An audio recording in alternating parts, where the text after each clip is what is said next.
नमस्कार वेलकम करुच्ची आपन को मो चैनल सान्विका वर्ल्ड को आशा करुच्ची आपण माने बहुत भलरे थिबे एवं मो वीडियो को देखुथिबे। आज कदली पत्र देखु देखु मने पड़ी गला घर को तो माछ आसीची भाबुची कदली पत्र रे आज पत्र पोड़ा करबा। तेबे चलंतु खंडे कदली पत्र ने आरंभ करबा हमर ए सुंदर नुआ रेसिपीटा। घर को माछ आस्तिला तो झियो कहला मामा आंबुल दे के सोरिष खटाटा करि दे।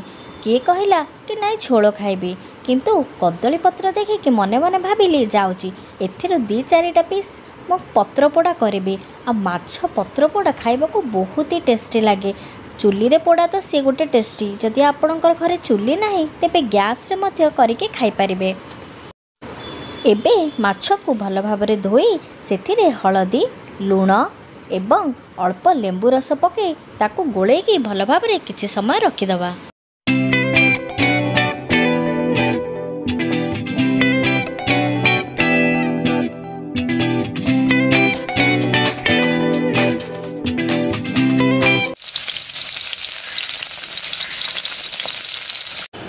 एबे माछ भलरे भजा सरिलाणी।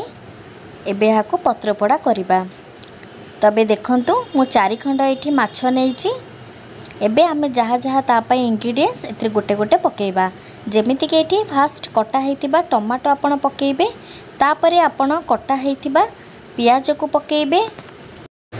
पत्र पोड़ा आपण जे कोनोसी माछरे करि परिबे। आउ एठी देखंतु मु टमाटो कटा सरला परे एठी पियाज चुनचुनी करके काटिकी पकेइची। कंचा लंका मने पकेकी पकेबे। राग जदि बेसी खाउतिबे तो कंचा लंका 3-4टा पकेइ परिबे। तापरे स्वाद अनुसार लूण हळदी गुंड काश्मीरी लंका गुंड दे भल भाव आपन टिके ताको माछ संगे टिके गोळे देबे। तापरे पाखरे सोरिष तेल जदि थिबो सोरिष तेल टिके माछ पत्र पोड़ारे टिके अधिक पकेबे कारण सेटा से सोरिषटा सेथिरे सिजिबो। तेणु एबे सोरिष तेल रे आमे माछ को पियाज एवं कंचा लंका जहाँ जहाँ पकेइले ताको आपण भल भाव एमती चकड़ी के गोळेइ देबे। यार मेन इंग्रेडिएंट्स होची सोरिष बटा जोटा कि मु सोरिष जीरा कंचा लंका रसुण दे भल भाबरे ताको पेस्ट कर देइची। एबे सोरिष बटा को सेथिरे पकेइकी भल भाबरे ताको गोळेइ देबे।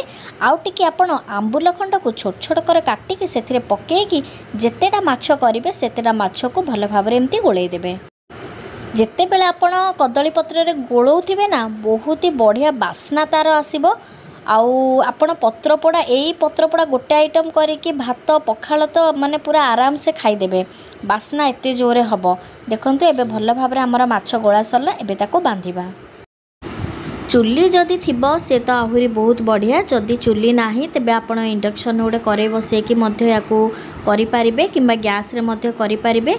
एबे देखंतु हमर कदली पत्रा भल भाबरे पूरा बंधा हे गला नने को पटे भी से फाटिकी बाहरी पड़िबो। तेणु ताको सावधानीर सहित आपण को बांधिबा को पड़िबो।